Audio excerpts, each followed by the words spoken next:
Carbon capture and storage sounds like a dream solution to climate change. You pull carbon out of the air, compact it, and store it away where it won't contribute to the greenhouse gases that are causing our planet to warm.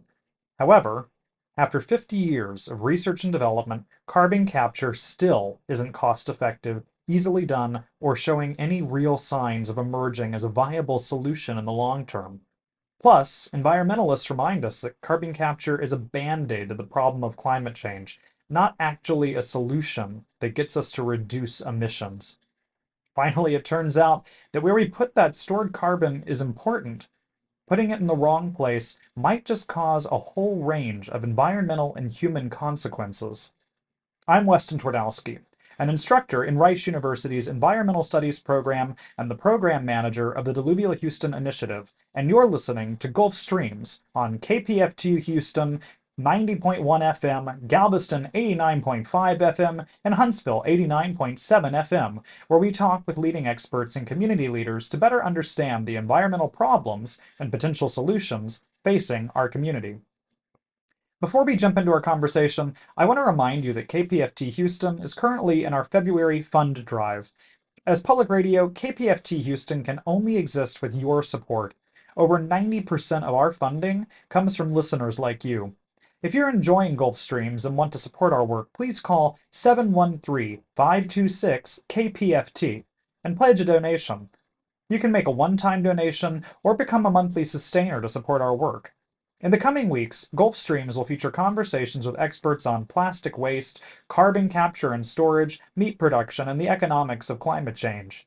If you want to become a station sustainer, ask about our memory bricks, permanent inscribed tributes to your generosity here at the studio.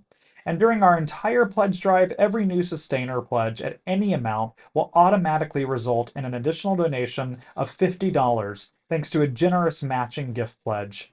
Call 713-526-KPFT to learn about all the unique pledge drive offerings going on this month. We're delighted to bring you important conversations about environmental and climate issues here in Houston and beyond on Gulf Streams, and can only do so with your support. So please, call 713-526-KPFT, make a one-time or sustainer donation, mention Gulf Streams, and help us keep ad-free public radio on the air here in Houston. Today on Gulf Streams, we're speaking with Paige Powell of Commission Shift and Becky Smith of Clean Water Action. Paige Powell, Becky Smith, welcome to the program. Thank you so much. Great to be here. So just to start off, can you introduce yourselves and your organizations to us so we know who you are and what you've been working on? Sure. Yeah. So I work for Commission Shift. I'm a policy manager there. And Commission Shift is a statewide nonprofit organization working to build public support to hold the Railroad Commission of Texas, the state's oil and gas agency, accountable to its mission in a shifting energy landscape. And so we're trying to clean up oil and gas and improve transparency and protect communities and all the good things. So really happy to be here today. And this is Becky. I am with Clean Water Action. I'm our Texas director. It's a multi-state national organization of about 150 folks. It's a grassroots group. And so since our founding in 1972, which was to help pass the original Clean Water Act, we've been able to build community engagement, community campaigns, and really use the strength of grassroots organizing to push for policy that protects water, public health, natural environment. So I know we're going to get to the water element of this in a minute, but I want to start at the beginning if we can a little bit and just open with what is carbon capture? What is this thing we're talking about? Folks may have heard of it. I have a hunch the acronym CCS will pop up at some point. And so just what is that acronym, carbon capture and storage? What does that mean? And we'll try to stay with the carbon capture side rather than go too deep in the weeds on the many different technical terms around this, because it is very technically complex. Yeah, that's one of the goals is to not use too many acronyms today. So y'all remind me if I get too far in the weeds. Can I tell you what we call that at my office? Tell me. We call that acronymonious. So we try to avoid that. Love it. Thank you. Thank you for that. So carbon capture is essentially a technological solution to reduce atmospheric carbon in an effort to solve the climate crisis, right? We know that CO2 in the atmosphere creates warming and, has kind of put us in this problem where we have more extreme heat and worse storms and more frequent hurricanes and all the other not so fun side effects of the climate change. So carbon capture is essentially like a techno solution of, rather than having to stop burning fossil fuels, we'll just like capture the emissions, right? And hopefully that would solve it. So you could like capture carbon at a stack, like at a site of a refinery or something like that. Or you can capture it out of the air, directly suck it out like a vacuum. And so that's called direct capture or point source capture, right? Direct air capture. And then the idea is to like transport that CO2 that's been captured and compress it, like transport it in pipelines and stick it into the ground, like put it into big caverns or depleted oil wells or aquifers or whatever different geologic formations, and presumably keep it there forever and ever so that we have less carbon in the atmosphere and we can like save ourselves. So this is the storage of the carbon Right, the capture carbon capture, transport, and storage. They don't usually you talk about the T, but the transport is pretty big part of it too. Yeah, I don't hear much about Yeah. that. Say what the transport. Well, because it has to be transported in pipelines. So there's an entire like infrastructure system that needs to be built into that, right? And like, traveling, if we're going to capture it here, we need to transport it depending on where the storage location is really, really far away. And so all of that length is just, I mean, I talk a lot about the risks of CCS and carbon capture, transport, and storage. Because when you travel that much land and you cross by and pass by that many communities, all of those folks are at risk of, some catastrophic incident. So, And so, I mean, I think that's, we hear carbon capture and storage, and the idea of we're going to collect all this carbon and put it away sounds very exciting. Like this is a great potential way to mitigate climate change damage. I both want to know more about those risks in a minute, but also how effective is this technology? Why aren't we using it everywhere already? yeah, so now that it's coming kind of into fashion, and even oil and gas companies are talking about it because they're the ones who would presumably do this carbon management. The line is like, we've been doing it for 50 years already in enhanced oil recovery. We already know what we're doing. And that's true. They have been using CO2 for enhanced oil recovery for 50 years. But in that time, it What is hasn't. enhanced oil recovery? Sorry, let's It's bet. where you inject something into a well, like an oil and gas well that's not really producing anymore. So you inject something like water or CO2 and to like get more product out, get more hydrocarbons out. So we've Okay, been so doing. we've introduced a new term with injection wells here. Again, sorry, this is the complex nature of this. But I just want to pause and say I think most people are familiar with one form of injection wells and fracking. That's probably the term they've heard, right? All right, so we're thinking of, some of this carbon being used for fracking for purposes similar to that. So then, okay, keep going with this. How do we move that carbon, I think is where you were going. Right. So, it's got to be compressed and under really, really high pressure and really specific temperature into what's called like a supercritical state. And so it almost becomes a liquid. Hmm. And then that liquid CO2 can be piped like across the state and injected underground. All right. In that, I'm starting to get why there might be some nervousness around this process, both because there's a number of really complex steps you've laid out, but also the fact that, we now have pipelines involved, which potentially have leakages. We have different methods of moving it around. I'm curious because actually what I hear from oil and gas folks is that the efficacy of this is not great so far. Is that this is not probably the most viable solution to actually what our problems with climate change are. And I'm wondering if you want to say more about that. Yeah, that I think was where we were getting that they've been doing it for 50 years for EOR, and the technology hasn't gotten any cheaper. It hasn't gotten any more better, more effective. The capture rates still aren't meeting projected rate, the injection rates are below projection. So the technology has flaws, and in the 50 years that it's, been in some very minor use, it's not gotten any better. And so now So yeah, so I think something, the fact that you're talking about 50 years and we haven't gotten costs down, we haven't really moved forward with this, thinking of things, even just the common example to compare to of solar panels, say, we can watch just the precipitous fall in cost and price of solar panels that have made that so much more of an effective technology over that amount of time. I mean, that really does point us to CCS as probably not the magic bullet to climate Mhm. change, right? Carbon capture and sequestration, or carbon capture and storage, seems like this silver bullet, right? Mhm. That the singular solution to carbon pollution that's a greenhouse gas. Uh, and to point out that nothing is going to be a single solution. Mhm. And that we have to look upstream to energy production. So when we're talking about solar, you already mentioned, like the technology has come so far, but also the policy has to also lead. So that in Texas, for instance, where we sit alone on our grid, independent in Texas for the most part, when our energy mix, when our energy, it has to come from a mix. Like it's a nuanced solution, and it's a nuanced problem. We hear about, it's really complex what's going underground, but also what's driving that. So we have to look upstream as, consumers and as advocates, where the energy, why the energy is getting produced, how much, what can be saved through efficiency. So we're not talking about at the end of a life cycle of overuse of unnecessary use of energy, which is making somebody really rich. Paige mentioned, Mm. could we have not produced that carbon in the first place? Mm. It's a nuanced problem, and the solutions also will be complex. And as a advocacy organization, I have to believe that we as a people have the will and um the audacity to approach a solution that's nuanced and complex.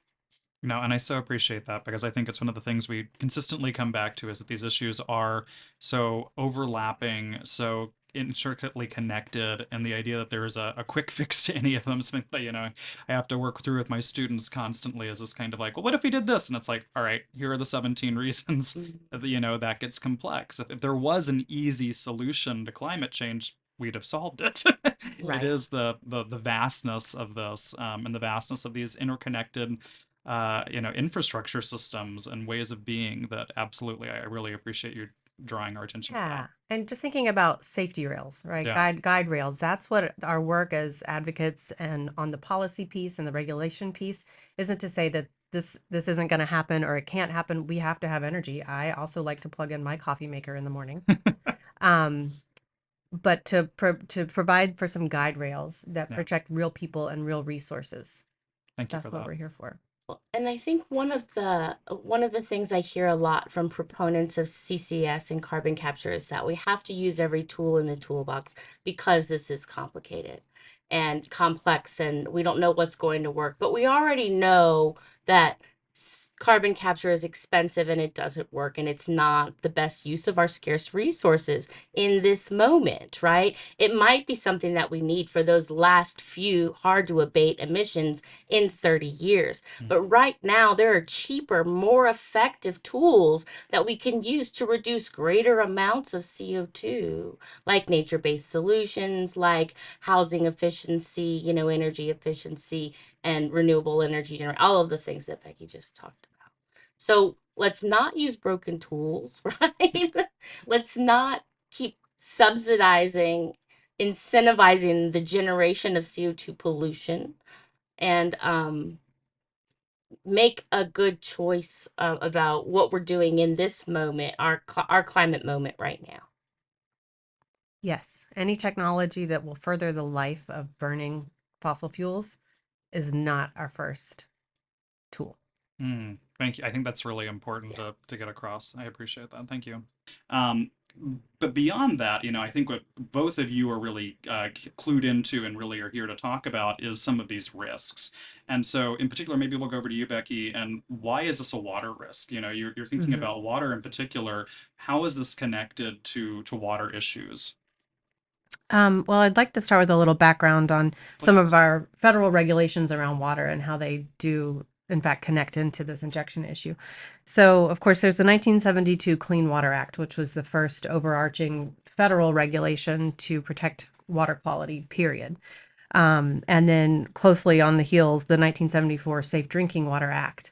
The organization I work for, as I mentioned, Clean Water Action, started to help pass those original pieces of federal legislation.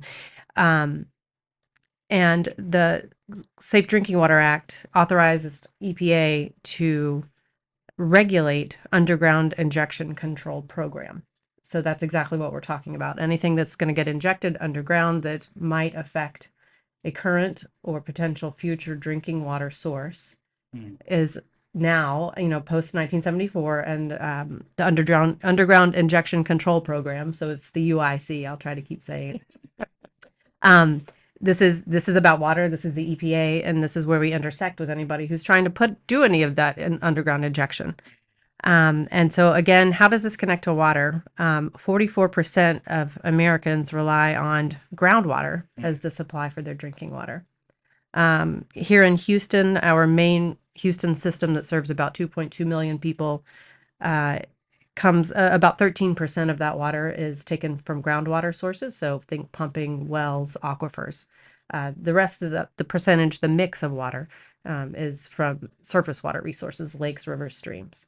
But nationwide, that's a lot higher. It's at up to 44%. And then in most of suburban Houston water systems, those are almost 100% groundwater. So that's where if something comes in contact with your groundwater, whether you know it's a contaminant or maybe you don't, that's where the threat is to drinking water. And so in thinking about this drinking water, I'm wondering, where are we worried about this, stored carbon reaching that groundwater? Is it in these pipelines that you mentioned and leakages there? Is there somewhere else that we're really concerned about? Well, yes, and so there are a lot of what's the physical risk, right? Threat of something getting injected underground. It's gas, it's partially liquid, it's under high pressure. There are lots of accidents that can happen there. Sometimes oil and gas industry has a wastewater of their own. Sometimes we call that produced water, and there are leaks. Sometimes it flows overground and sinks into groundwater resources. But also, there's a lot going on underground. And when you're injecting under high pressure anything, CO2 and the mix that may be used for like fracking or what Paige mentioned, the enhanced oil recovery, that's high pressure. So any natural fissures, changes in the makeup of what's underground, there's room for any of that to leak and push out towards other wells, towards other pipelines. Think about other infrastructure. We're only talking about water or an oil and gas well here. There's lots of other things that humans have put underground too, that create fissures where this high pressure or pollutants can go and push pollutants into groundwater. Well, and you're saying, high pressure to push this underground. How far underground are we talking? Where are we actually trying to, and Paige, you had mentioned some, geological features we might be trying to put carbon into. Can you say more about Yeah. where are these? How deep in the ground are they? What are we actually talking about when we say putting this carbon underground? Yeah, so there's a couple of different types of injection wells. Becky mentioned the underground injection control program of the Environmental Protection Agency. And right now, carbon dioxide is injected under the Class 2 UIC program, the Class 2 well. And those are pretty shallow. Like those are supposedly they're just called like wastewater disposal or enhanced oil recovery wells. And so they inject things like for EOR or to dispose of produced water, wastewater from oil and gas operations. Or like CO2 sometimes can be used for EOR, or it could just be like stored or disposed. So all of those are pretty shallow wells. They're pretty close to the surface. And we're seeing a lot of problems with the Class 2 program, like induced seismicity, man-made earthquakes, because of overpressurization of the subsurface and injecting too much too fast. And it's causing blowouts and water contamination, groundwater contamination. Um, so those are kind of more shallow. And so then there's a second class of carbon injection well that's coming online or that's kind of already online called Class 6 well, which is only for long-term geologic storage of carbon dioxide. And so those are like 2 miles. Those are over a mile underground and they're much deeper and they're supposed to be like much more secure. And that's the new sort of like permit that's coming out from the EPA, and the EPA is granting authority to states to start giving out those permits. And everyone, oil and gas companies who are working in carbon management in the state of Texas, are excited about the prospect of storing carbon in a class 6 well, because there are greater financial incentives from the federal government to do so. Yes, Becky. Yeah, I'd like to back up just a second and catch catch up with the fact that oil and gas operations that inject into into the ground are currently exemptions to the underground injection control program. Oh. So they have they've sought and been granted exemptions. So there's a loophole in the Safe Drinking Water Act that provided for prevention of underground injection. Um, and it was unless it will interfere with oil and gas production. So I just want to demonstrate that in Texas we have over 54,000 of these class 2 permitted injection wells, which each one represents an exemption to an intended federal protection. And we should also point out that many, if not most states, have control of that program from EPA, have been granted, from federal, moved into the states to do the actual regulation and hands-on enforcement and permitting. Texas is one of those states that has control. And you heard Paige mention the RRC, the Railroad Commission. So we're over 54,000, and that's 2016 data. So I'm sure we're ahead of that now. And those are the class 2 injection wells that exist, before today in Texas alone. And so these, I'm curious then, what are the standards, if they're in a loophole space, what are the standards around them? What is the kind of government regulation or check, especially if we're talking about, these different kinds of wells that might be miles underground? How are we maintaining and managing and making sure, no, this is not actually, getting into our water supply or affecting other infrastructure, as you've mentioned? I don't know the answer to that.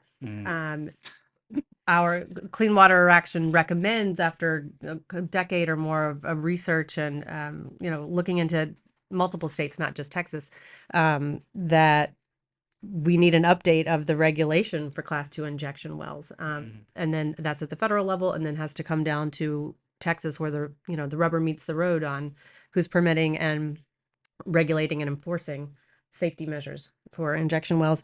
And then we would call too for improving the oversight of the state programs. Yeah, well, I think that's where advocacy organizations like ours come in, right? Because we've actually been speaking with the EPA, Region 6, the region that oversees, Houston and Texas, and we've been working with Region 6 to share some of our concerns around the injection control programs, particularly around underground source of drinking water contamination in the Permian Basin, where, Midland currently has unsafe levels of arsenic in their drinking water again, right? I'm curious then, because that was what I wanted to get to next, is are we seeing examples of this material, these wells, having negative consequences on communities? And if so, yes, okay, arsenic in drinking water, that I understand. Yeah. That's immediate. Are there other examples that we can think of, or? Yeah, well, and I think to the question earlier of like how does this impact water? There's underground water, and then there's like groundwater on top of groundwater. And so like if there's a well that blows out, that because of this increased pressure, we are seeing earthquakes or sinkholes open up or geysers pop out of undocumented wells. There was one in Crane County that just got plugged a couple of weeks ago, maybe a week ago, that had been spewing since the beginning of December. And it's, it was the brine water that was so salty, it killed 30 acres of vegetation. It was spewing for over 6 weeks. And so this is the type of stuff that's underground that's going to come up and get into our waterways and streams. The cattle and birds are going to, drink and die. Like there's Lake Beamer, right? The Dead Sea of West Texas that kills For birds those that fly. for those who don't remember, we did talk a little about this in an earlier episode with Paige, but can you walk us through what Lake Beamer is? Because I don't know that everyone's going to be immediately familiar with it. Yeah, Lake Beamer is a colloquial name for a 60-acre saltwater lake that was formed from an orphaned well that's been spewing for over 20 years. And it's the water's like super, super salty. It belches. There's a Texas Monthly article about it that has a very beautiful description. It says it belches hydrogen sulfide gas and kills the occasional waterfowl. It's deadly if you want to go there to take samples, testing, or do reports. I know reporters who have gone. I think Amanda Amanda said Drain, who's on the program last time with Paige, and when we chatted about this, I would encourage listeners to go back and listen to that. yeah, listen to that episode. But yeah, you have to wear hazmat and protective equipment to approach it. So this is a obviously a hazard of sort of like oil and gas drilling operations, but it hasn't been plugged because the Railroad Commission of Texas, the state's oil and gas agency, says that it doesn't have authority over this well because it was permitted as an oil and gas well when it was drilled, but they didn't find any oil and gas, so they transferred it. Now it's under the jurisdiction of the TCEQ, the Texas Commission on Environmental Quality, as a water well. And clearly it's spewing like radioactive, deadly gases from, oil and gas drilling operations. But the TCEQ is like, this ain't a water well. We can't fix it. And the Railroad Commission's like, we can't fix it. So that's what I like to call my regulatory hot potato on Lake Beamer.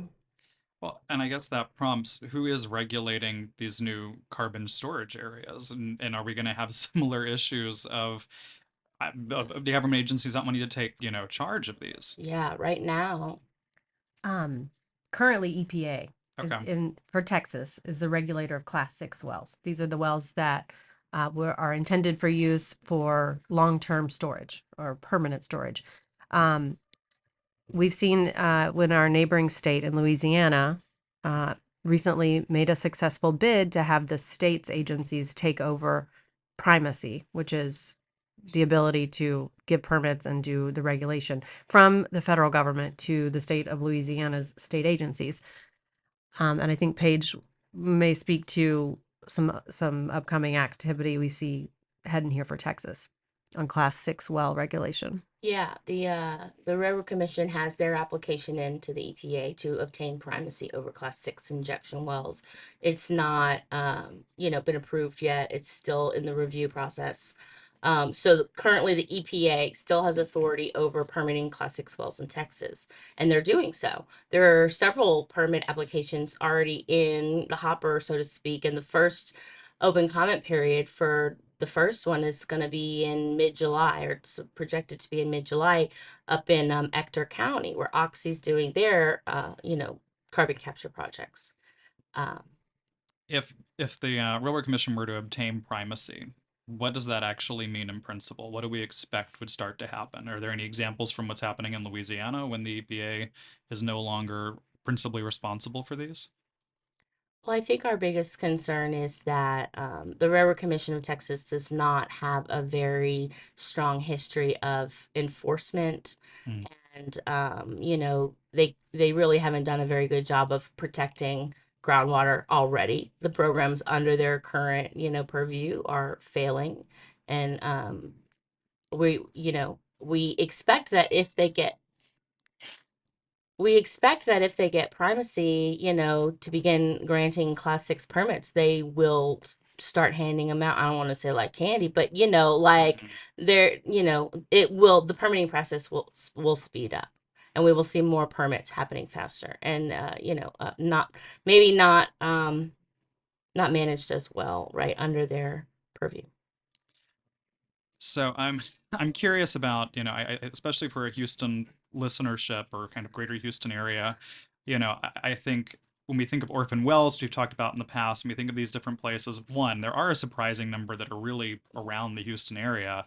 But in thinking of how this will affect groundwater, these groundwater basins are massive and supply vast different regions with water and connect through multiple waterways. So if there were to be these kind of complications from some of this underground storage, what would that mean for Houston water? What would it mean for different, Texas City water, supplies? I'm curious about, this. I think right now it can sometimes for urbanites feel a little far away, right? That this feels like a problem that's off where we're drilling and where there are wells, and I see from shaking heads right now that there's, that this is something that will be a local issue. So I'm wondering if you can speak more to that. Sure. Threats to our water resources in Texas have existed plenty, long before the proliferation of these injection wells. There are parts of our state that have way too much water at different parts of the year. We deal with flooding, we deal with storms and sewage overflows. There are parts of our state that have always been water scarce. And the competition for the use of any of that water in technologies that are going to be used to do things like cool CO2 capture to its temperature so that it can be stored and transported, as Paige mentioned. Those are competing water uses. So anywhere that we've already got a lack of water, it's going to get worse. It's going to get more expensive. And so that's not even talking about like the chemical intrusion, right? That's just the threats and the challenges with the water that we have in the industry that needs it. Um, and then there's the actual physical infiltration you're talking about. I can't speak to, which aquifer is It's a big nearest which state, pipeline at the moment. Yeah. But I'll say that it's really interesting for, as you mentioned, like the sort of urban core of Houston.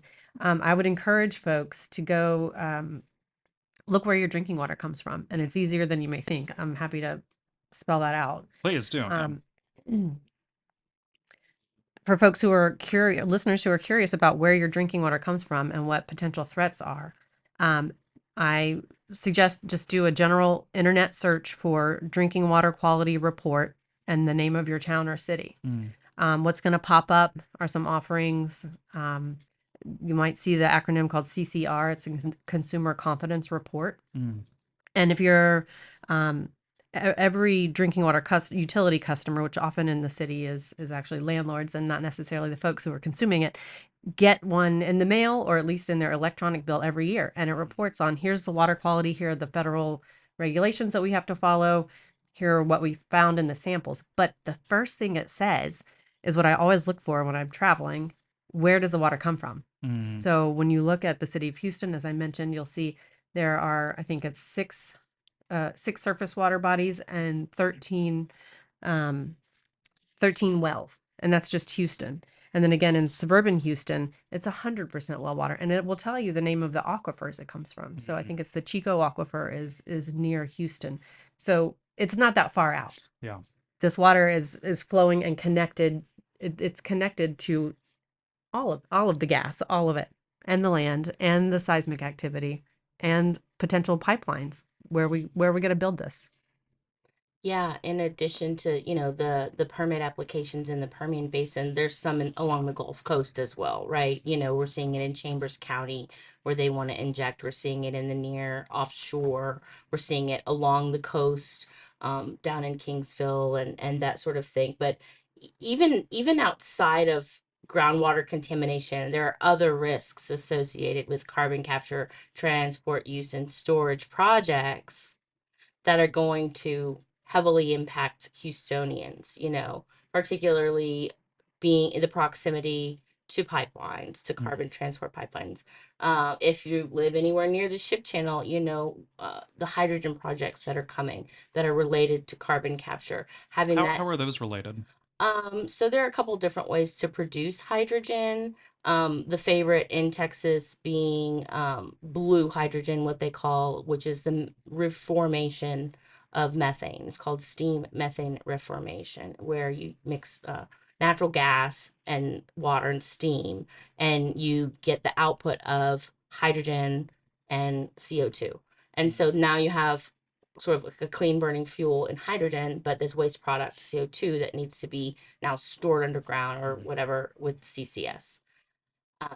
So that's like the hydrogen project that's coming to Houston, the high velocity hub, which was recently awarded $1.2 billion from the Department of Energy, is planning to have 80% of its production be blue hydrogen from natural gas. And so we're going to see an increase in, natural gas into that area, to the ship channel.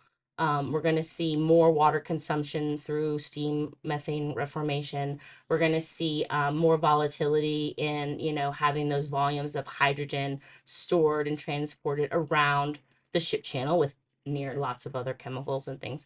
And so there are concerns around, what is the increased risk to ship channel communities of having, these hydrogen facilities in expansion?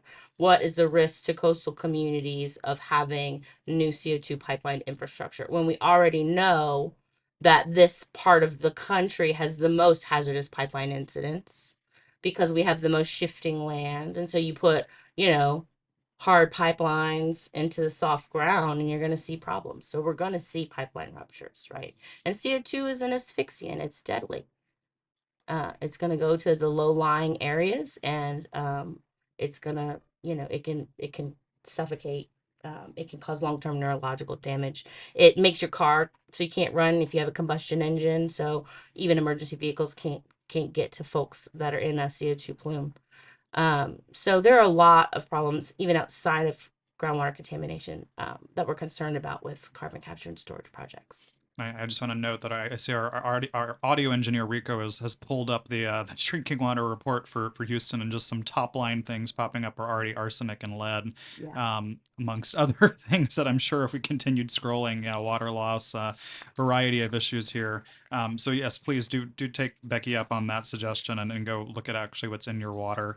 We're starting to move towards the end of things, so I just want to ask, I think the important question here of what should we be doing? What are next steps? What should we be calling for from our legislatures? But also, you laid out the risks here that I think are clear and concerning. But how can we make sure that some of this is either reduced, or what action should we be taking to try to reduce some of that risk? I'll start. I'll start. You'll see groups like ours, Clean Water Action, asking EPA leadership to not grant primacy to the state of Texas Texas Railroad Commission, to not take control of the upcoming Class 6 injection well program. We will say, here are clear examples of poor management in the past, programs they've had control of, and we can't see that happen again. We want the federal government to maintain control of the Class 6 underground injection control program. Yeah, and that's super important. I think another thing that we're working on, we have a petition right now out to prevent the Railroad Commission from getting primacy over Class 6 wells. You can find that on, I think, the Commission Shift website.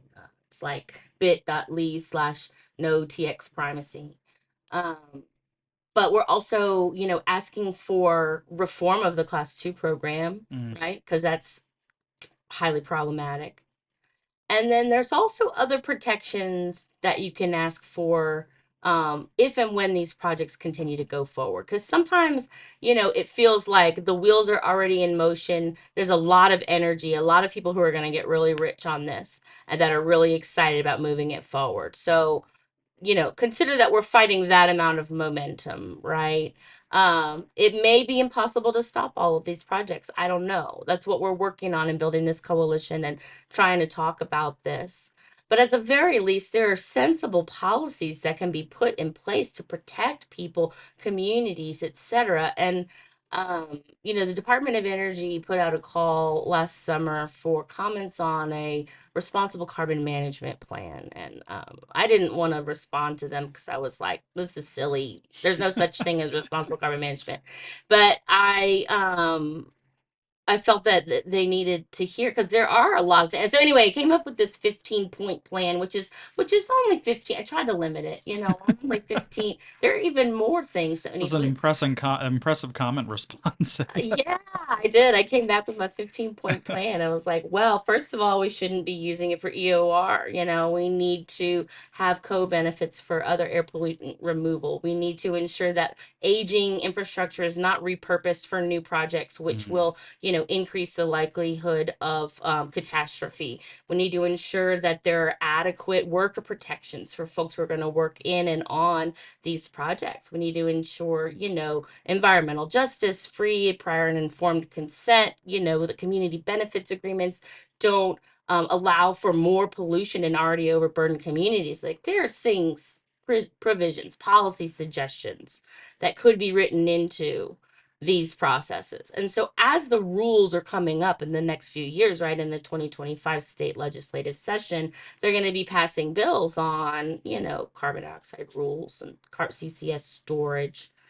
And so, being involved in that, talking to your representative, hopefully by then we'll have even more opportunities for folks to get engaged and become part of this movement, because I'm really concerned as a Gulf Coast resident, as a lifelong Texan, about the prospect of what this could do to our communities. Paige Powell, Becky Smith, thank you so much for joining us. Thank you. Thanks for having me. To learn more about Becky Smith and her work at Clean Water Action, visit cleanwater.org. And to learn more about Paige Powell's work with Commission Shift, go to commissionshift.org. I want to pause briefly to remind listeners that KPFT Houston is currently in our February fund drive. Call 713-526-KPFT to learn about all the unique pledge drive offerings going on this month. We're delighted to bring you important conversations about environmental and climate issues here in Houston and beyond on Gulf Streams, and can only do so with your support. So please, call 713-526-KPFT. Make a one-time or sustainer donation, mention Gulf Streams, and help us to keep ad-free public radio on the air here in Houston. We'll go now to our researcher Jadyn, who's been working on a series of stories around water conservation, and this is the latest in that series, and it focuses specifically on droughts in Texas. Hey y'all, I hope you're doing well. Today we're going to be shifting gears to focus a little bit about the importance of droughts that are occurring in Texas. This is far from a new phenomenon, but nonetheless it's vitally important to discuss, especially during a time when climate change is so prevalent. A few things we're going to talk about today are what is actually causing these droughts in Texas. We'll also take a step back and look at the historical perspective of droughts, covering events in the 1930s and 50s, and we'll shift again and learn a little bit about the economic and societal implications of droughts in Texas. And lastly, we'll wrap up with the environmental challenges coupled with ways we can attempt to mitigate further damages from occurring. So why exactly do we get plagued with droughts in Texas? Is there a true culprit? Well, yes and no. There's not one specific event or action that causes Texas to spiral into a drought. That being said, various climate factors and human activity are two of the main reasons why we face such detrimental droughts. Texas is influenced by a variety of weather patterns, including semi-arid climate of its western region and the humid subtropical climate of its eastern region.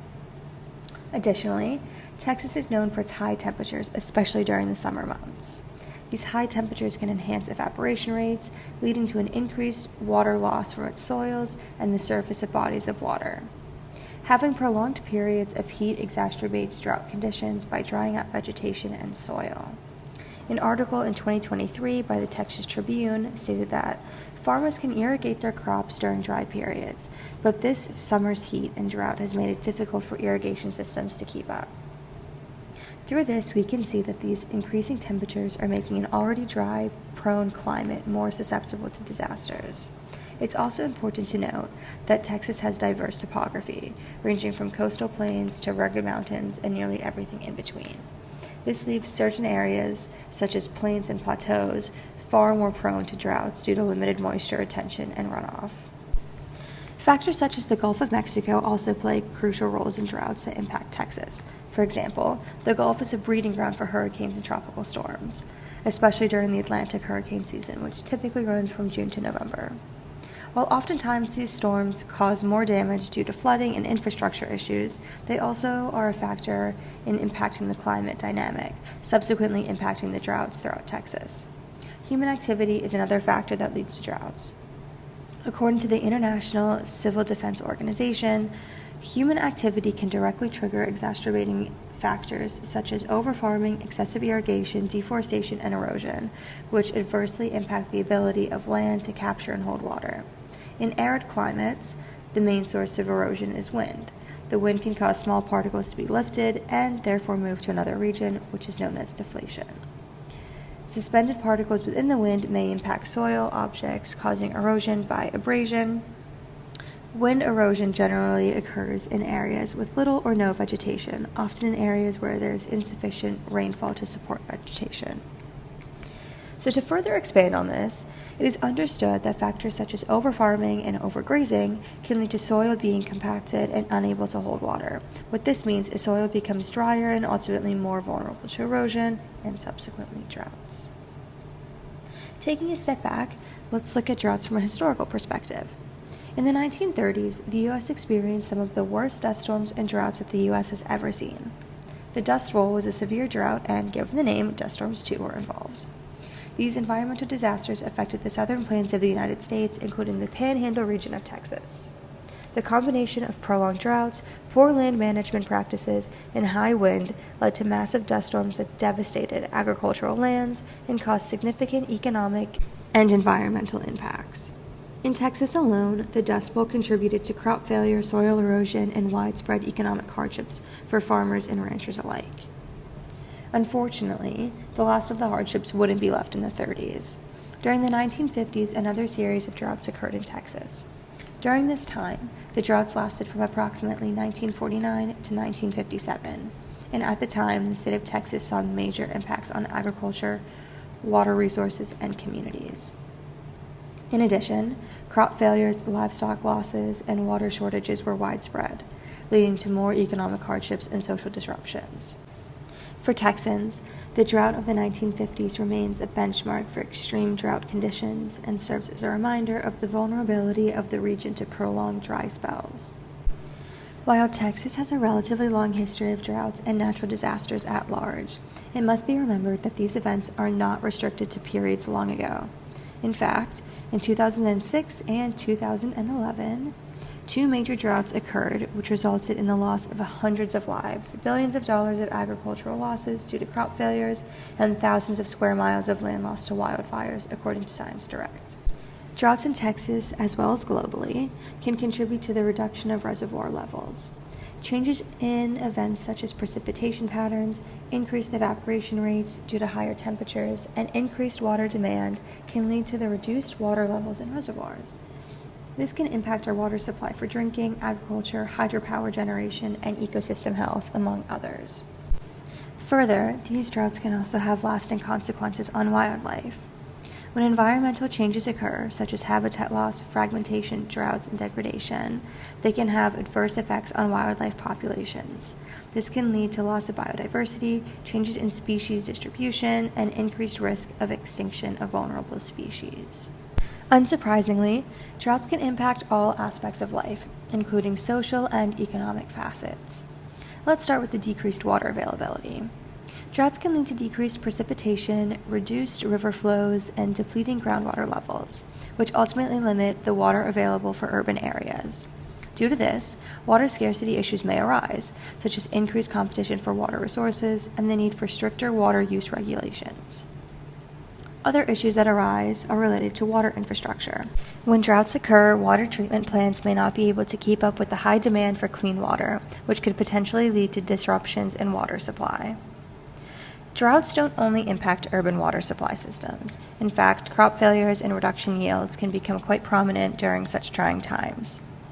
This can cause soil moisture deficits, reduction in irrigation water availability, and heat stress on crops, which can lead to crop failures and reduction in agricultural productivity, which subsequently results in significant economic losses for farmers and rural communities that rely on agriculture for income and overall their livelihoods. This is not a far-removed issue that will only impact certain people hours away, states away, or even countries away. This will affect and impact people everywhere, as it is likely that increased production costs will incur, which will drive up how much we have to spend at the grocery store. As during droughts, it's not uncommon for farmers to incur higher costs for irrigation, water pumping, and supplemental feeds for livestock. Droughts can also have major effects on public health. For instance, reduced access to clean and available drinking water can cause an increased risk of waterborne diseases and health problems for urban and rural populations. Limited access to clean water can also impact hygiene practices and sanitation, exacerbating health risks on a national and potentially even global scale. Additionally, vulnerable populations such as low-income communities and marginalized groups may bear the brunt of these drought impacts, experiencing heightened food insecurity and clean water access. Given all this information, it's clear that droughts have the potential to cause catastrophic issues here in Texas, but globally as well. While there may not be an immediate solution that fixes everything in one day, here are some things we can do to ensure we're doing our part to lessen the burden that droughts have on our community. According to Texas Parks and Wildlife, here are a few precautionary measures you can take now. Start by fixing any leaking faucets. It seems easy enough, and it'll cut your water bill. Hopefully, that's an incentive for all of you. This may seem small, leaking faucets can actually waste up to 3,000 gallons of water a year. Another thing for all of you who enjoy gardening and tending to your yard, keep in mind that most plants end up dying from being overwatered, not underwatered. So you can water your yard or garden more sparingly from now on. Hopefully this dive into droughts was informative, not only on the droughts itself and the aftermath, but also how we can start to make a change today. So with that, I hope you all have a wonderful rest of your day. Thanks. And now we'll go to our researcher, Siena, who has a new segment called Environmental Myth-Busting that she'll be bringing to us. Welcome to Environmental Myth-Busting. Today, we're unraveling the misconceptions surrounding biodegradable and compostable plastics. Are these plastics truly the eco-friendly solution they're marketed to be? Let's find out. Biodegradable and compostable plastics are often praised as sustainable alternatives derived from plant materials or other biological sources. But here's the catch. Just because something has bio in its name doesn't automatically make it environmentally friendly. A study investigating the biodegradability of bioplastics versus petroleum-based plastics found that rather than degrading as expected, the bioplastic samples actually increased in weight, challenging the idea of their eco-friendliness. Bioplastics are hyped by industry marketers as the solution to plastic pollution. But the idea that bottles and packaging made of plant-based material can simply be discarded and then break down and disappear is false. And here's where it gets interesting. Products labeled as biodegradable or compostable might only break down under specific conditions you won't typically find in your average landfill. Take corn-based plastics, for example. While they're technically biodegradable, they can linger for centuries in landfills, just like their petroleum-based counterparts.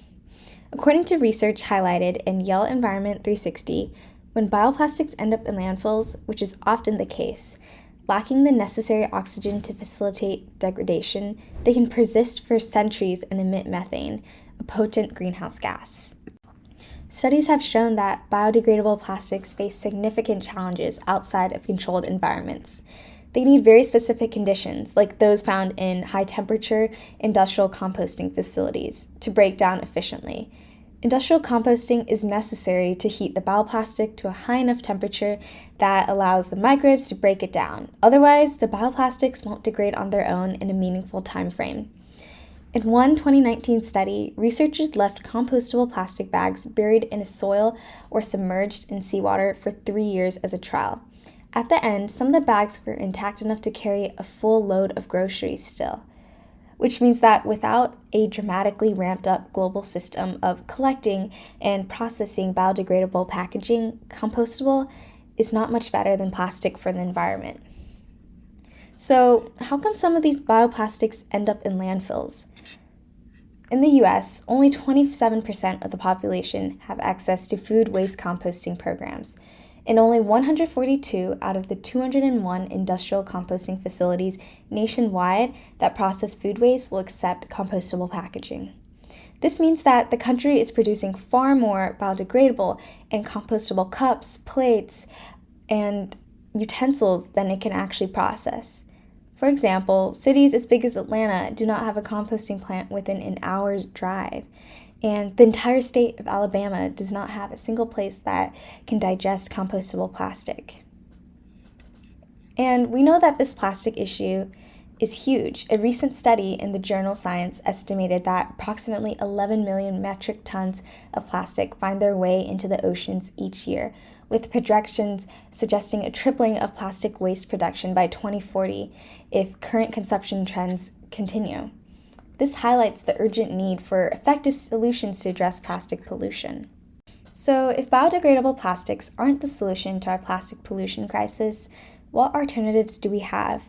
Experts urge us to shift our focus to recycling, reducing, and reusing, the 3 R's that we've always heard of. But by reducing the amount of single-use packaging, along with embracing a circular economy approach and investing in recycling infrastructure, we can finally make a real dent in our plastic waste problem. And it's crucial to question this hype surrounding biodegradable and compostable plastics and advocate for broader solutions.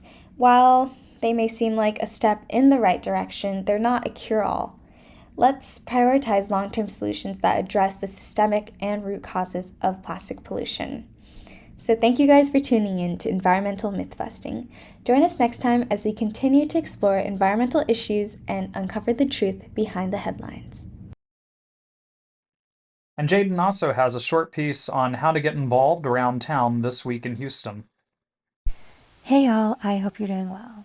If you're looking for a meaningful way to get involved in the greater Houston area this upcoming week, I'd like to draw your attention to a wonderful volunteering opportunity with Houston Audubon. On Saturday, February 24th from 9 a.m. to noon, you're invited to join a group of volunteers at North Jetty in Port Boulevard for a rewarding cleanup event. Not only will you be actively contributing to the preservation of our precious coastal environment, but you'll also have a chance to take in the beautiful scenery around you.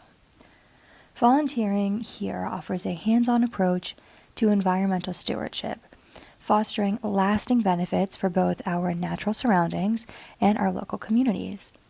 By taking part in this initiative, you're not just cleaning up debris. You're playing a crucial role in guiding our community towards a more sustainable future. Additionally, this event presents an excellent opportunity to expand your knowledge on coastal ecologies and conservation practices through staff and fellow volunteers' experiences. If you're eager to roll up your sleeves and get involved, simply visit houstonaudubon.org, then you can navigate to the calendar, then you can locate February 24th, click on the date, follow the link, and you can sign up right there. I hope you have a great rest of your day and happy volunteering.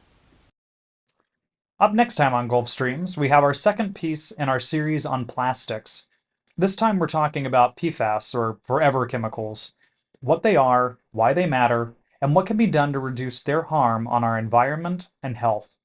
If you have questions or ideas for what you'd like featured on Gulf Streams, leave a voicemail at 713-348-4081 or email me at westont@rice.edu. A quick reminder that you can catch up on Gulf Streams anytime through our podcast, available on all major podcast platforms.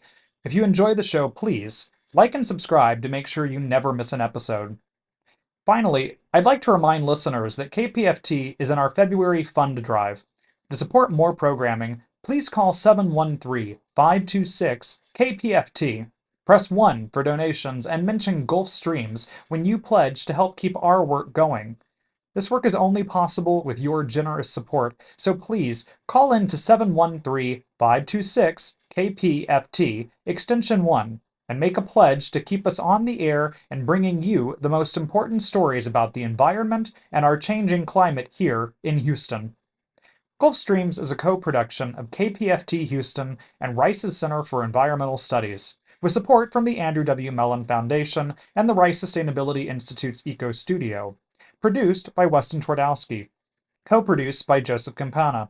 Audio engineer Rico Enriquez. Research support provided by Jadyn Bray Boyce and Siena Yiin. Stay tuned for the R&R Show with Ronnie Renfro and Tom Richards here on KPFT Houston 90.1 FM, Galveston 89.5 FM, and Huntsville 89.7 FM.